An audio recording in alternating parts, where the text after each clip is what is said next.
Tamil Nadu తొక్కిసలాటపై blame game వార్త చూస్తా ఉన్నాం. ఆ ప్రమాదంలో కుట్రకోణం ఉందన్న టీవీకే చీఫ్ విజయ్ సిబిఐ విచారణకు ఆదేశించాలని హైకోర్టులో పిటిషన్.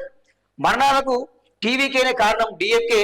విజయ్ పార్టీ నేతలపై కేసు నమోదు. 40కి పెరిగిన మృతుల సంఖ్య. ఇంకా హాస్పిటల్లో 67 మంది. మృతుల ఫ్యామిలీలకు 20 లక్షల చొప్పున ప్రకటించిన విజయ్. కరూరులో బాధితులను పరామర్శించిన సీఎం స్టాలిన్ అంటూ చూస్తా ఉన్నామండి. ఇది మామూలు ప్రమాదం కాదు. దీని వెనుక వాస్తవానికి కూడా విచారణ జరిపించాలి.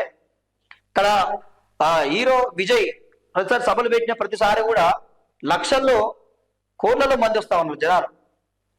ఆయన సభ పెడితే వాస్తవానికి ఆయన సభకు వచ్చిన మంది అందరూ 50% ఓట్లు వేసినా కానీ టీవీకి అధికారమే తమిళనాడులో. స్టాలిన్ ప్రభుత్వం పోతుంది. ఇక వాళ్ళు వేస్తే అంత అభిమానం వస్తున్నారు. జస్ట్ చూడడానికే లక్షల్లో కోట్లలో విజయం చూడడానికి వస్తా ఉన్నారు. అయితే ఇక్కడ 4 గంటల ఆలస్యమైంది. నేను మనం మాట్లాడుకున్నాం కదా. మరి ప్రభుత్వం అక్కడ స్టాలిన్ ప్రభుత్వం ఏం చేస్తున్నట్టు, పోలీసు యంత్రాంగం ఏం చేస్తున్నట్టు, వాళ్ళకి సెక్యూరిటీ ఇవ్వాలి కదా, భద్రత కల్పించాలి కదా. ఇక్కడ ప్రభుత్వం ఫెయిల్ అయినట్టు. కానీ దీని వెనుక వాస్తవానికి కూడా ఏదో కుట్ర ఉన్నట్టే కనిపిస్తా ఉన్నది. అరాజక శక్తులు ఎవరో వచ్చి ఈ విధంగా అల్లర్లు చేసినట్లు కనిపిస్తా ఉన్నది.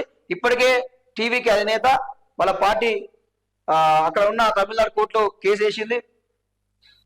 దీని విచారణ జరిపించాలి, దీని వెనుక మాకు అనుమానాలు ఉన్నాయి, సో సిబిఐ తో విచారణ జరిపించాలి, లేకపోతే సిట్ తో విచారణ జరిపించాలని చెప్పి వాళ్ళు కోరిక వెళ్ళడం చూస్తా ఉన్నాం.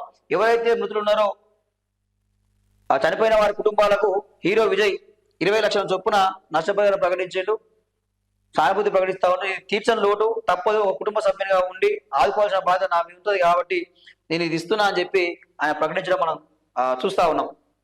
తమిళనాడులోని కరూరులో శనివారం రాత్రి టీవీకే చీఫ్ నటుడు విజయ్ ర్యాలీలో తొక్కిసలాట జరిగి 40 మంది మృతి చెందిన ఘటనపై రాజకీయ పార్టీలు బ్లేమ్ గేమ్ మొదలుపెట్టాయి.